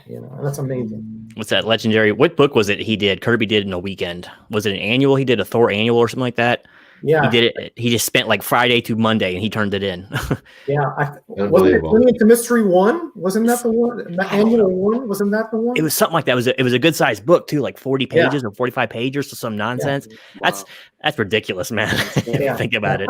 Kirby wasn't, he wasn't human. I mean, Yeah, that's all you can say. He just wasn't. I mean, I think I read somewhere where he had to finish a story, like you said, and honestly, he didn't sleep for like 3 days. He just drew that whole time. Just not human. That's a good point too. There's been a lot of, especially more current artists, saying they're basically at poverty level, like making $35,000 in New York City, working at Marvel, being artists. Like, yeah, I ain't gonna do. You can't eat ramen on that. That's below ramen level wages. I mean, you don't have to live in New York to work for Marvel now. This is true. I mean, the game has changed. Even back then, like the 60s and 70s, they were FedExing stuff constantly. Yeah. It was like, Yeah. So it wasn't like the world was completely out of touch with time and all. But what we got for a score then? We got a 4. 4 again. And I missed it for the story. What did we wind up with story? For the chat, you remember? For the chat grade? There wasn't very many scores. Oh, that's right. It was 3 grades, and I think it was was it 2 4s and a 2.5? Well, let me go back. I'll find I can't it. remember. It's not a huge deal, but I like to give them their just due. So, yeah, I mean, for every 2 4s and 1 2.5. Yeah, 2 4. 2.5. So what was that, a 3 or 3.5? 3.5, 3.5, 3. Yeah. Let's see, 8, 12. 3.5. 3.5. Yeah. All right. Beautiful. Thank you, sir. Appreciate that.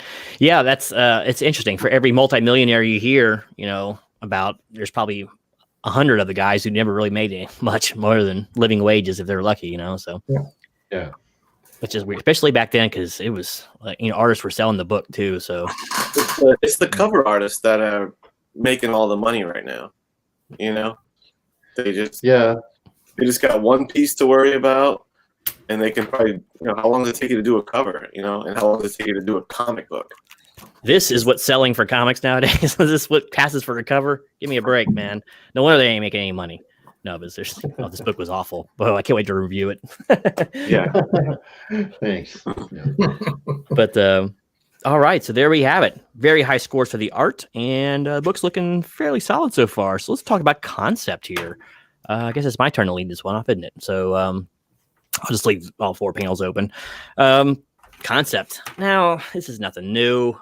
This is just another Punisher, basically 2-parter, episodic. There's not a whole lot to talk about here.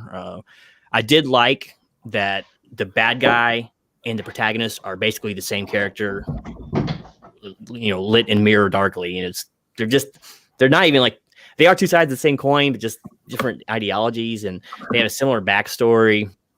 I kind of like that aspect, and I did like how they tied it in with Acts of Vengeance, because like Marvel found a way to put Acts of Vengeance in basically every book that was out at the time somehow. So they didn't let the Punisher get away without having some, and so that was pretty cool. But in the overall grand scheme of things, it's just a Punisher book. It's I don't forget it right after reading it, but I mean, it's not something that's going to make you sit there and ponder things for days on end at the end. So I'm going to give it like just a 2, because this is not really a concept book. It's just the second year of the run book.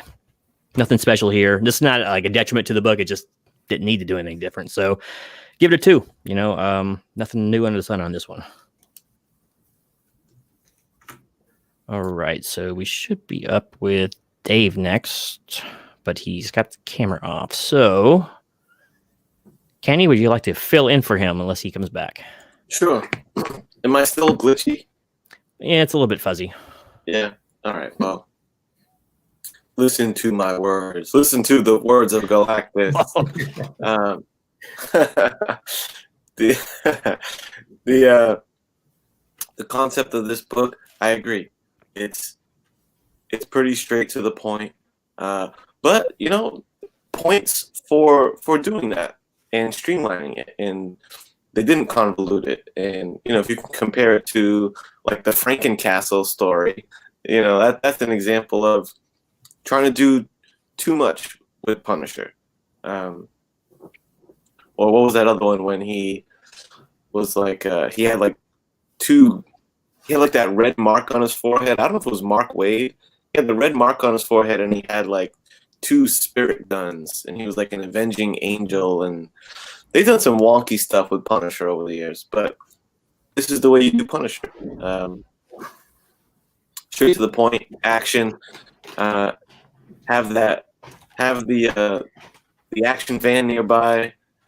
Doesn't hurt to have microchip in the mix. You know, just that's the kind of Punisher that I've always liked. So straight to the point. But again, we can't grade it too high because they're not accomplishing all that much. They're just down to basics. So, yeah, this one's kind of tricky because I'm very happy with the concept that they went with, but I don't think, comparatively, it's a very impressive concept. So I think I'm going to roll with Genome of 2. It's not high concept stuff, but it's a good fit for Frank Castle. Yeah. Yeah, I can see that. Are you making dinner back there, Genome, or? I think Miracle was next. Anyhow, That's okay. Take I'll go. concept. Concept? Galactus commands you. So the concept, yeah, it is straightforward. I did like the little offshoot thing, Dr. Doom, Wilson Fisk setting this up. Not remembering about that whole event, I was like, why are these doing this? But it's cool that I kept that's why I went back, because that concept kind of drew me in, that whole trading places maybe kind of analogy there, where they're betting for $1. I don't know what they're betting, right? I wanted to know what the bet was about and why Doom chose to lose, right? Because Doom will never not admit that everything went his way 100%, right? He's just no, I quit. I lost on purpose. I did it because I wanted to. Right? So I wanted to see if that was true or if something had happened there. Anyway, I'm not going to go and collect every single crossover issue from 1988 that was happening in this to get the whole backstory going or whatever. So, but I did like the idea that Frank didn't even know why this was happening. It was just a bet that had gone on, between 2 villains. I mean, he knows why. Somebody's out to get him for, messing up with their stuff, their operation or whatever. But it was, so, and then there is no concept. Let's fight. Let's go. And, there's a little bit of weirdness going on in there and stuff that fit in. And, the concept of this book, I thought, with the Doom added stuff, I gave the concept a 3. There we go. 3 it was. Kenny, what was your grade? I'm sorry, I missed it. I gave it a 2. 2. Not important. So I was trying to find that Punisher Angel book. Someone sent that to me in AOK. I remember it was sitting in a Mylar over there somewhere, but I couldn't find it. Yeah, it's so weird. Yeah. He had angelic spirit guns or something too. And I haven't read the book, but very odd. Punisher 29 as far as I want to go with the character, you know what I mean? All right, Roger, bring it home. What was your thoughts on the concept here? Yeah, I mean, you're right. This is not a high concept book per se, but I think there are some concepts that I think were purposefully fleshed out in it, and for that, I give it a little bit more, a little more credence to the idea behind that. They didn't just push something out here. I think they did have a plan to sort of bring out, Frank's history as a priest, and juxtapose that with another one, and how they really went, just went to totally different, violent extremes, even though they had the same beginnings. They somehow diverged, and one became, more of a against criminals, and the other one worked for criminals. So that there is, again, you're right. They're 2 sides of the same coin, but I think one side is a little scarred, and the other one is just very, very crazy, for lack of a better term there. And I agree with Dave here that the little acts of vengeance part is a neat little twist here. And essentially what it was is that Doom and Kingpin and another couple others would send, different villains from where, that normally these heroes wouldn't be fighting, so that they would have an advantage because they would know about them, but they didn't know about the villains, and that, to me, it was kind of intriguing. I don't have all the crossovers, Mr. Miracle, but I have about 80% of them. There's a lot. Yeah, I didn't get like Power Pack, things like that, but I think there's a lot of them. I did find that to me, an interesting concept back in the day. And also, the fact that we have the emotional tie-ins here, with the wives, or the perception of the wife, shall we say? That they didn't throw a fight in here. They threw angles, as far as the relationships that these people had with either have with their wives or had with their wives. So again, it wasn't just one big fight scene. There was depth here if you looked at it. So I give them credit for that. It showed that they had some forethought into the story. They didn't just say, "Hey, Potts, write a story where this guy fights this guy because Doom and Kingpin sent him in." No, he weaved a tale around it that had a little more 3 dimensions than that. So I agree with Mr. Miracle here. I give this 8 threats for concept. Of course you agree with me. I'm right. All people of culture and breeding do. All right. Well, today chat, I do. And today you do. So chat, today is your day. So let your voices be heard on the concept. This is, once again, one of the more ephemeral things. And for once, I didn't pick a book that was super important, or none of us did. So here's your chance. Let your voice be heard and throw your scores out there while we ramble on just a little bit more. This is Kenny's audition to the No Faces chat. Galactus. Notice, yeah. And I properly put both Galactuses on the same side too. I'm sorry for not doing that before. Nice. So excellent stuff. So yeah, I love the fact that Frank and Bushwhacker were kind of written to be the same guy in a way, but Bushwhacker had a little more going for him. He was still technically getting paid for his stuff, and he still had a normal sort of life, and he had a wife. Everything that Frank no longer has. So you can almost see Frank hating the guy, But Microchip even says in this issue, you bankrolled enough money from all of what you've been doing to get a new thing. So he's making bank the same as Bushwhacker is too. He's just getting it differently. The criminals are giving it directly to Bushwhacker, and Punisher's just taking it from them. Stealing he's even from the same source, right? Yeah, and that's not his motivation. Bushwhacker's motivation is money to a good degree. The Punisher just uses the money to further his, goals, of, essentially eradicating any crime that he can find. True. Right. And actually, if you read kind of close to in this book here, actually it's probably more spelled out in the first one, but Bushwhacker is like a man who's running from his past too, because he's taking job after job to job. He doesn't want to ever go home because he's an ex-killer for the CIA, and it's bothering his dreams. And he said it in his own monologues. So when he stops acting, he starts thinking, and his past comes back to haunt him. So that's kind of an interesting fact too. But it's like Frank doesn't care anymore. He doesn't have that quandary anymore too. So it's like everything that Frank lost, Bushwhacker still has, sort of in a tenuous way. So I thought it was a nice little breakdown of the characters. Yeah, I agree. Yeah, I find a lot of similarities between the two of them. So I think Bushwhacker was a good pick for the villain they sent after him. Yeah, I mean, it's like you can't throw friggin' Juggernaut or anything at the Punisher. You got to be a little more creative with the villains. You know what I mean? Yeah, something that he could realistically handle. Juggernaut would kind of crush his skull and keep moving. It's not like the Punisher killed the whole Marvel Universe, books, nothing like that. So, okay, so let's see. Kenny, you still there? I am here. Yeah. Have you been tabulating as we've been talking? No. Oh my gosh.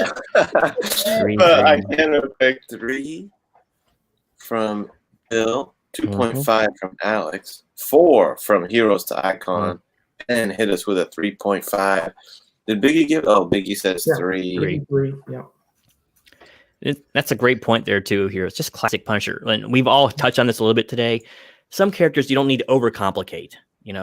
like Hulk, they can get him so tied in with his past and his abusive childhood, and they make up all kinds of new histories and his loves on Sakaar and all that nonsense.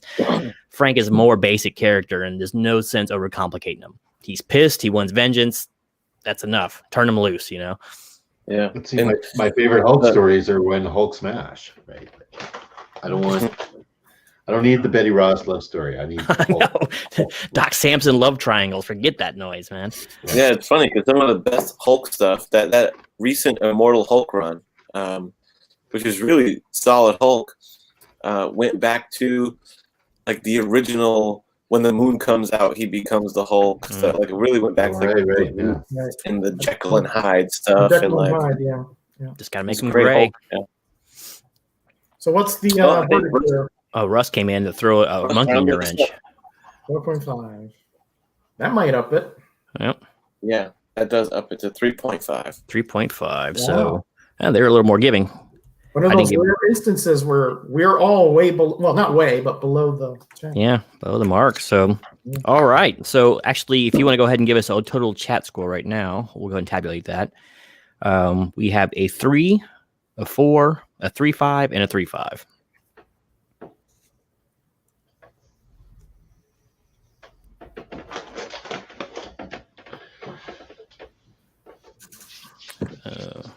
And the silence was golden. Hold on. Let me do that real fast. 3 plus, I don't know, Bill or not. Probably a 3.5, right? Oh, yeah, 3.5. Yeah. Oh, 3.5. Okay. Yeah. 3.5. So 3.5 for the overall chat score. But let's get into each of our scores. And thank you for everyone who's still there. Don't leave yet because we still got to pick our next book. So stay tuned. We're almost there. That's true. Yeah. So, and I guess whose pick it is? The guy who's going first. So let's go ahead and give us your overall grade there, Sir Dave. Overall, there's lots of factors that go into being in the overall grade, right? But the biggest factor that I always try and apply to this category is, would I recommend this book to somebody? Like, would I, if I saw them pulling it out of like a comic sale or whatever in the stacks, would I be like, dude, don't do that? Like, it's not worth the buck, right? Or would I be like, dude, that's a good issue. You've got to read that. And I would definitely recommend this to people. If somebody was pulling up Punisher War Journal, I'd be like, yeah, man, you got to read that. That's good. And there's a lot of good stuff in there, especially issue 12 and 13. It's cool, right? Or whatever. So, keeping that in mind, my overall, I gave it 3.5, right? The art was good. The story was good. The Jim Lee cover is good-ish. Like, it's not the best Jim Lee cover. And I couldn't help but kind of compare it to other stuff I'd seen him do that was so good. So if that's the only thing, if it's only a lack of a cover, I think the overall book should still get a pretty high score because, yeah, you might have a lame cover, but if it's great art inside and a good story, it's still a good buy, right? And I've been working on a Punisher while we've been doing our grading. So it's my Punisher for today. Hold on. That deserves. That is nice. Wowza. In I'll your be the receiving end of that one. There we go. He's even got the laser sight down there. Look at that. A little bit, I don't know. He's a little bit off. Anyway. Wow. So overall, yeah, 3.5. I'd recommend it to somebody. High praise. Praise from Caesar. There we go. So Galactus' acolyte or Galactus himself, who knows who it is, but Kenneth, why don't you give us your overall score for this book? You dare defy the authenticity of Galactus? I'm starting to lose my herald status now. Oh, no. Overall, the cover was the low point. Fire, whoever thought that that's how you shade that image. But still well executed pencil-wise. The art inside, high marks, fantastic. The story, fairly simple, but I thought it did a great job. I liked the dialogue. I thought it was believable dialogue throughout. And the story was fun. Pretty much an action story with that little weird twist of Dr. Doom and Kingpin in the middle that they didn't dwell too much on, but it just threw like a fun intermission. It was like the intermission in between the two action scenes. But it didn't bog anything down at all.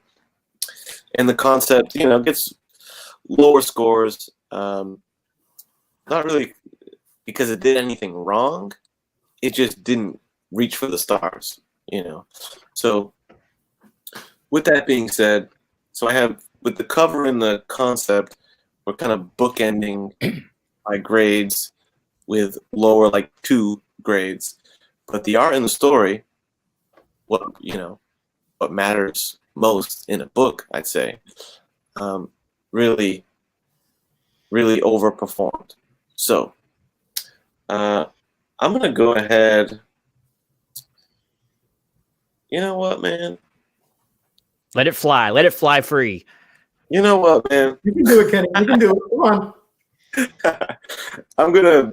I'm not gonna let the cover and the concept bog this book down grade-wise too much, and I'm just gonna roll with a nice 3.5 overall for the book. I'm tempted to give it a 4, man, but I can't neglect those other 2 grades. A good, solid comic. All right, there we go. So we have 3.5s across the board so far, including with the chat. So Metarog, you going to be changing that statistic any? No, actually, I'm not. Let me tell you, the one thing that I was somewhat surprised about this book is how incredibly consistently good it was on all levels. And that's not something I can say about a lot of comics, as you know, Gina. But I know I've read, like I said, all the Punisher series from way back when. My cousin and I, we were big into the Punisher back in the late 80s and early 90s.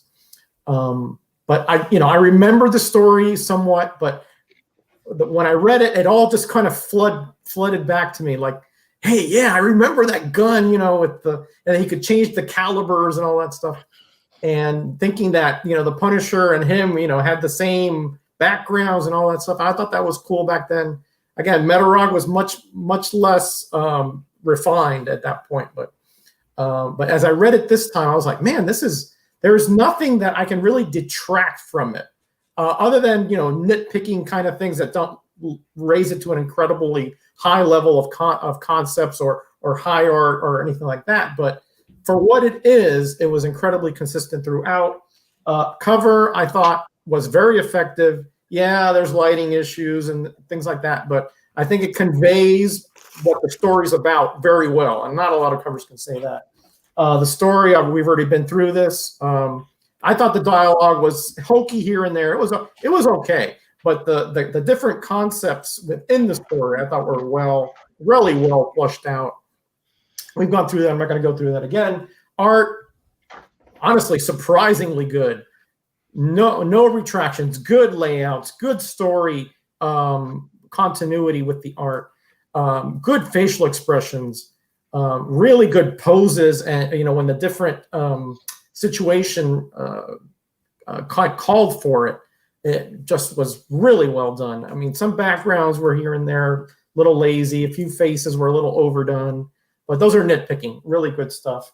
Concept, as I said, 3, honestly, I thought it was better than average just because for what it is, they took it to another level, bringing this kind of backroom plot between Kingpin and Doom, juxtaposing the different ways that the 2 characters relate to their wives and their situations. I thought that was a little bit deeper than, even I expected. So overall, yeah, 3.5. And honestly, if it was that close to a 4 for me, like Kenny was saying, but I think the concept, just because it's there, I can't, elevate it to such a higher degree. So yeah, 3.5. All right, 3.5. Well, I hate to be the one to break the stream, but or is it cross the streams you don't do? But I got to go a little bit higher. I'm gonna give this book a 4. The only bad point I gave it really isn't fair to the book is a concept, because this is not a concept book. This is just I think this was bi-month, or was this monthly or bi-monthly? I can't remember what this was. I'll let you know. Mid-December. So. Oh, okay. This was a time where they were doing bi-weeklies. Yeah, but I don't remember the War Journal being bi-weekly, and maybe it was.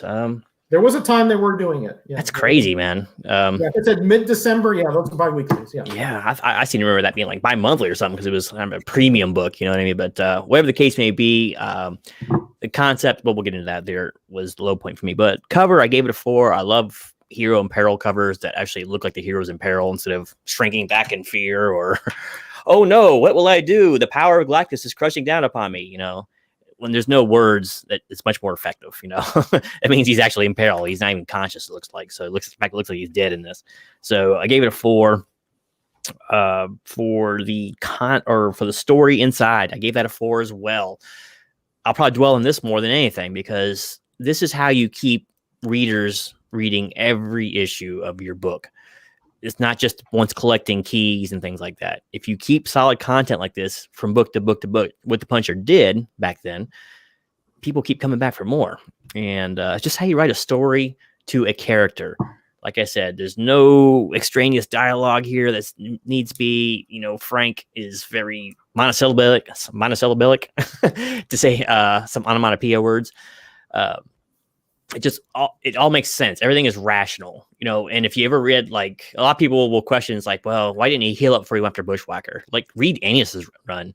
He would take a beating and get right back out in the street again and start fighting. He only knows one drive, and it's overdrive. Just go, go, go until I die. So it worked for me. Story, I gave it a 4. Just perfect. It's almost a perfect Punisher story for at least a one shot. You know what I mean?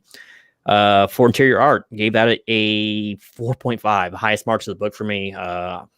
It's just a few tiny little nitpick things. Probably the biggest faux pas is probably some of the backgrounds are kind of sparse, like especially with the Doom and the Kingpin stuff.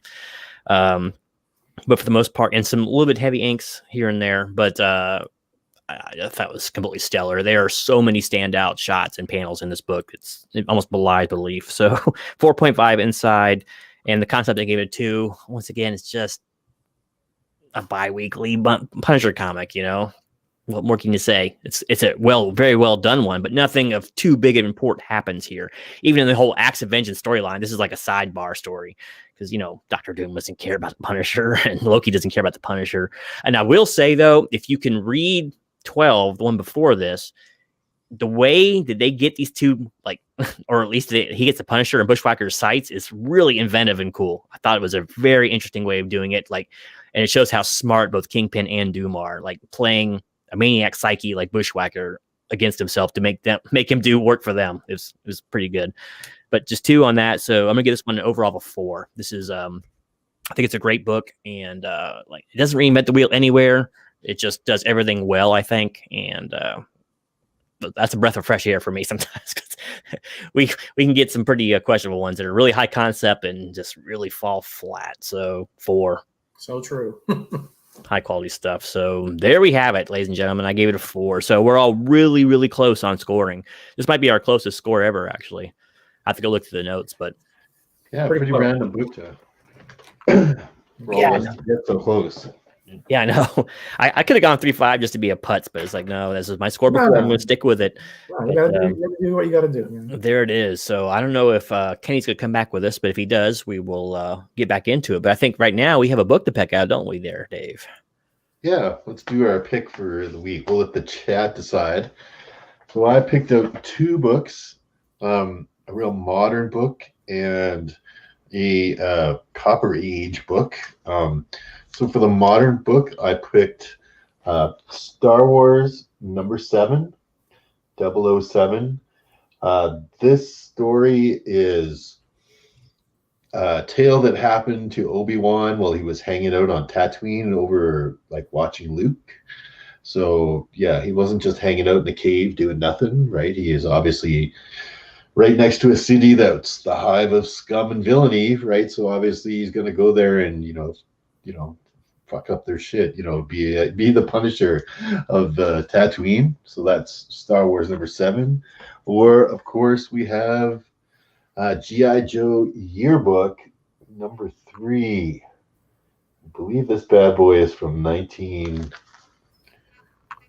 see on the cover, 1986 or 87. Right. So if you've ever read and They were making fun of me for saying that. The Silent Symmetry issue G.I. Joe issue number 21. This is kind of the companion to that issue, right? And this is sort of the opposite, the same kind of deal that goes on in here. Both of these are good picks for whatever you want to do. What happened to my number 7? Oh, there it is. Right, so that's your choices. Star Wars versus G.I. Joe, Storm Shadow, and Looks like we got 2 Star Wars, a G.I. Joe. We'll give you all a moment to pick it out. Kenny, if you want to start typing up what you have coming up in the future of the channel, if you want to advertise, feel free to do that as well. So we're almost to that point. Star Wars, G.I. Joe. There's 2 G.I. Joes? Yeah, there's 2 G.I. Joes now. Okay. Super Russ. Gotta break that tie. Come on, you could be the all-important tiebreaker here. Don't make us go to filibuster. Let's do it. Come on. Yeah, we've had enough of that already. Yeah. Biggie, come on, put something in there, buddy. Alec, somebody, break the tie. Now, there we go. Star Wars from Lasso. Oh, Magic Lasso picking the Star Wars. Now, remember, in 2 weeks is Thanksgiving. Oh, was that right for you guys? So you guys may want to wait maybe another week to do the show. That could be a good idea. I completely forgot about that. What are you guys talking about? Thanksgiving's in October. That's in Canada. Here it's in November.